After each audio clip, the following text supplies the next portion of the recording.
Peut-être que certains d'entre vous s'en souviennent, j'avais exploré un petit coin assez anodin comme ça et j'avais une panne de batterie. Et j'avais promis que je retournerais sur les lieux, ce que je fais actuellement, avec en plus mon captureur d'images. Bon, je sais bien, ça pourra peut-être paraître un peu minable l'endroit. C'est pas pour autant que ça n'est pas intéressant parce que je ne sais pas ce que je vais récupérer. Et d'une sur ces images et de deux sur ma caméra parce que je vais explorer donc ce lieu que je vous avais déjà montré de manière furtive étant donné que j'avais une panne de batterie et qui consistait en un dépotoir qui date de Mathusalem. Il s'agissait de vestiges de notre civilisation. C'est toute une époque qui ressort à travers les déchets. Et même si ça peut avoir un caractère minable, anecdotique, ben moi j'estime que ça n'en reste pas moins passionnant, pour les raisons que je viens de vous dire. Déjà, moi je m'intéresse à ce genre de choses là. Je m'intéresse à c'est pas tant les choses en elles-mêmes, mais c'est tout le contexte qu'il y a autour, c'est-à-dire tous les gens qui se permettent d'abandonner des déchets ménagers ici. Bon, alors en soi, moi je ne condamne pas parce que ça n'est pas spécialement polluant, hein. C'est de la ferraille, c'est du bois, vous voyez là, c'est du bois, de la ferraille. Ce sont des métaux, donc, et puis en plus, non seulement ça, mais je ne vois aucune différence entre un dépotoir sauvage et un dépotoir légal. Il n'y a pas plus d'empreinte sur l'écologie, hein, que ce soit légal ou pas. Vous savez, l'interaction entre les métaux, entre toutes les matières jetées comme ça, et puis la terre, il n'y a aucune différence. Non, mais c'est l'état d'esprit. Alors après, c'est... que l'on condamne ou pas, c'est une autre affaire. Hein. Moi, je ne suis pas... Voilà, moi, je ne m'étends pas là-dedans parce que je trouve ça... bien sûr, de jeter comme ça dans la nature des déchets de son genre, bon, je trouve ça sale, hein, laid. Mais ici, c'est un lieu spécifique, c'est un trou perdu où nul ne va. Sinon, moi et les pollueurs, enfin les pollueurs entre guillemets, parce qu'en fait, je pense pas qu'ils polluent plus que les ramasseurs de poubelles en uniforme. Hein. Donc bon, ça, je m'égare un petit peu. Bon, quand même, je vais terminer avec mon exposé. Hein. C'est-à-dire que je considère que dès lors qu'on abandonne en un lieu à l'abri des regards et extérieurs, pour ainsi dire, au reste de la nature, ici en l'occurrence un trou perdu, c'est un fossé. Là on a affaire à un fossé. Bon, je trouve pas ça grave, c'est pas... Tant que ça pollue pas la terre, les sols, parce que là visiblement il n'y a rien de polluant, il n'y a pas de produits chimiques sous forme liquide qui peut s'infiltrer dans le sous-sol et polluer les nappes phréatiques, pas du tout.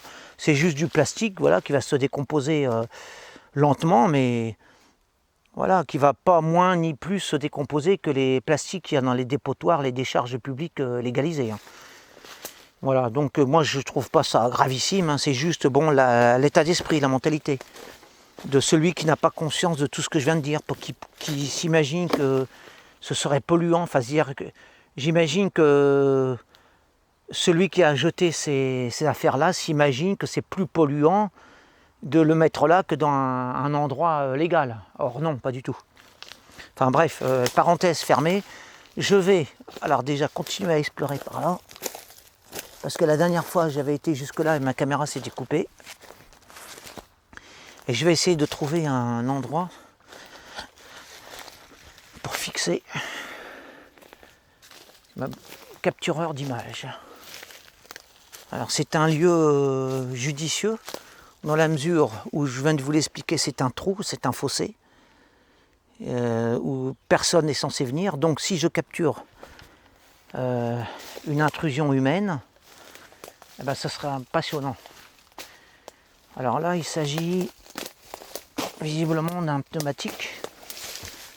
Voilà, un gros pneumatique. Ça ne pollue pas, hein. D'ailleurs c'est même naturel, puisque c'est... D'ailleurs, tout ce qu'on appelle polluant, à l'origine, c'est naturel. Hein. Le pétrole, les acides, les produits chimiques qu'on appelle polluants, c'est la nature. Hein, Et ça vient de caoutchouc, ça vient de l'EVA. Hein. C'est comment la sève d'un arbre hein, qui a été un peu transformée par l'homme, mais voilà, ni plus ni moins. Bon, ici, alors ça c'est quoi? Ça.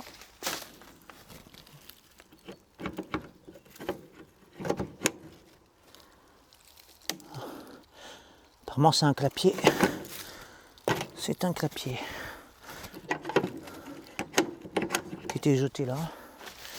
Bon alors, en même temps, c'est intéressant parce que justement c'est très saugrenu hein, de tomber sur ce genre voilà, d'objet hétéroclite qui provient de la production industrielle, qui est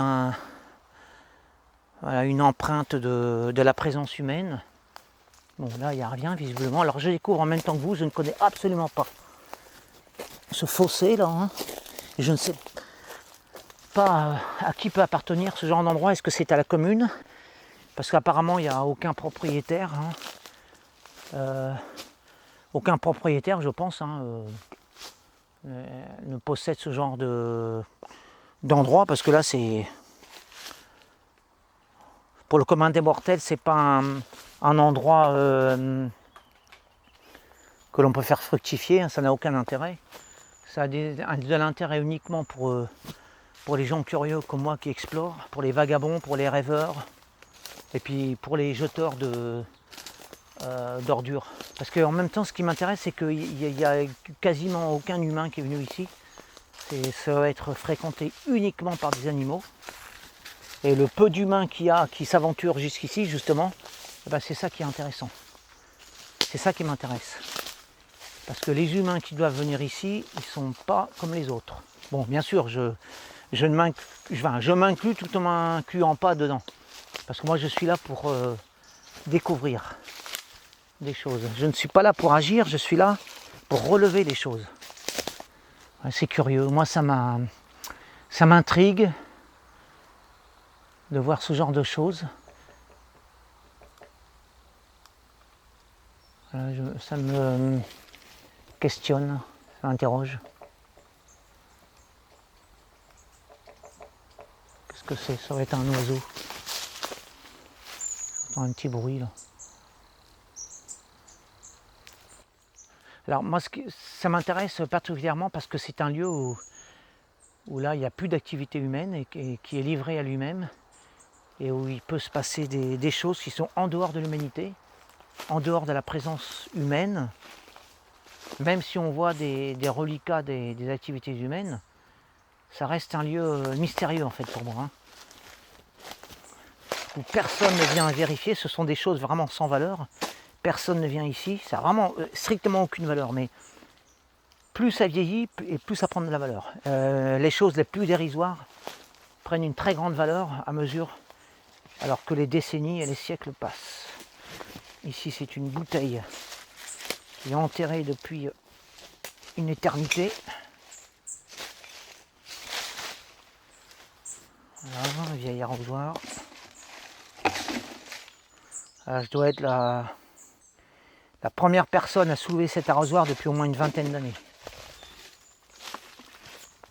Voilà.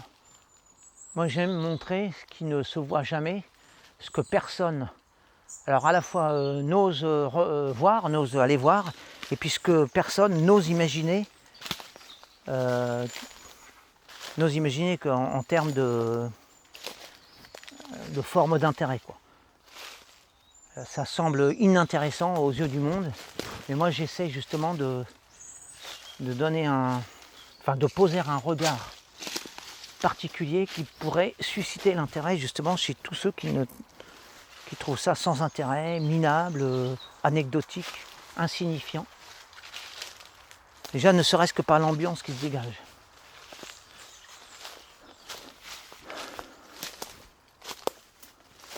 Bon bah il n'y a rien hein, apparemment. Apparemment c'est ici là spécifiquement c'est un lieu de passage de chasseurs. Parce qu'on voit quand même les traces. Ça c'est vraiment ce qu'on appelle un site en friche. Un lieu sans aucun intérêt pour le commun des mortels et où il ne se passe rien, où il y a un passage Alors j'irai un passage tous les 2 mois, donc 6 par an. Et essentiellement des chasseurs, hein, je pense des promeneurs égarés, des chasseurs, mais guère plus. Il n'y a pas de gens curieux qui viennent rechercher des trésors dérisoires comme moi.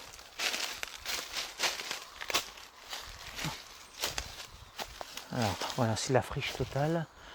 Quand je vous dis je pars à la découverte de l'inconnu, je peux faire bredouille, hein. C'est pas pour autant que je ramène des choses particulièrement intéressantes.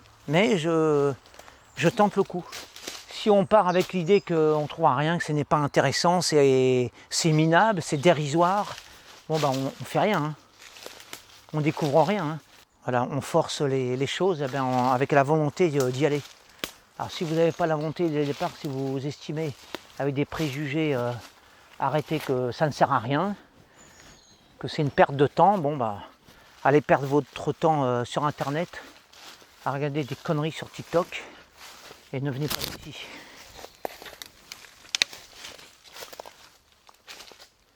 Moi, je me donne les moyens d'aller au-devant des choses. Alors, qui existent ou qui n'existent pas, qui sont supposés exister, peu importe, mais j'y vais, je fonce. Au moins, j'aurais essayé, même si la chance est minime, pour que je ramène quelque chose d'intéressant, au moins, j'aurais entrepris la chose. Quitte à prendre le risque, même du... Ah bah, vous voyez, là, j'ai... Enfin, c'est anecdotique aussi, là, c'est une biche. Je ne sais pas si on l'a vu sur le... Ou une biche ou un chevreuil, je ne sais pas en fait. Donc, quitte à me ridiculiser, hein, ça ne me dérange pas. Ça ne me dérange pas parce que celui qui agit n'est jamais ridicule. Celui qui entreprend n'est jamais vain. Celui qui prend des risques est toujours louable. Par contre, celui qui critique, alors j'ai rien contre la critique, hein, celui qui critique sans agir, sans rien donner en échange, juste une critique gratuite, avec des préjugés stériles, bah celui-là est beaucoup plus exposé à la vacuité, au ridicule, au néant de ces journées. Parce que moi je suis très critique, hein, ça je ne m'en cache pas. Mais ça ne m'empêche pas d'aller au-devant des choses, hein, de provoquer les événements, de chercher, de fureter, voilà, de m'interroger. Et mon esprit est toujours en activité, ma curiosité ne s'éteint jamais. Et même si c'est pour faire chou blanc, bah je marche, je progresse.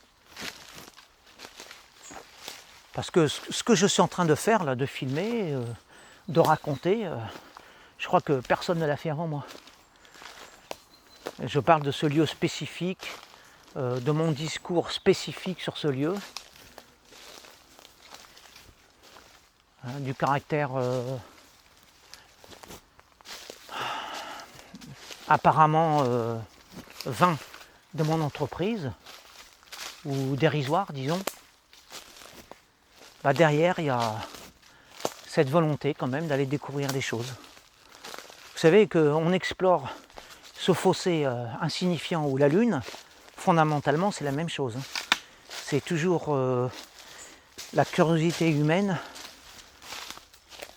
qui est en marche. C'est la curiosité humaine qui est activée et qui fait que on avance. C'est ça qui fait avancer l'homme, qui me fait faire un pas, puis deux, puis trois.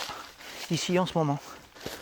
C'est ça qui fait que je m'active, que je marche dans cet endroit, que je découvre, où jusqu'à maintenant il n'y a rien d'extraordinaire ne s'est produit devant la caméra. Mais peu importe. Alors je vais aller installer ma caméra.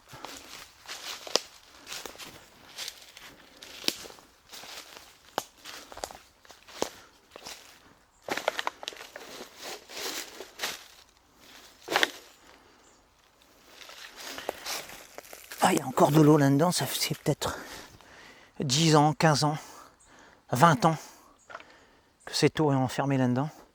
Alors ce que j'aime bien savoir, moi, c'est le contexte de ce jet de bouteille là.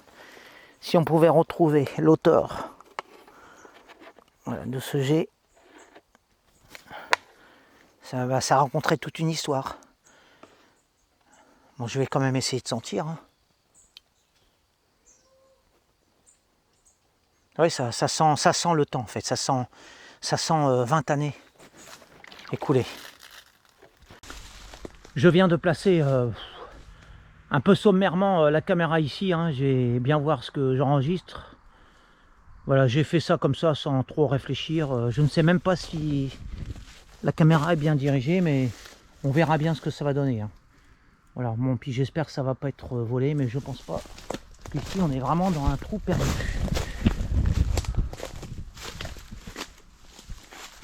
Voilà. Ce sera la surprise.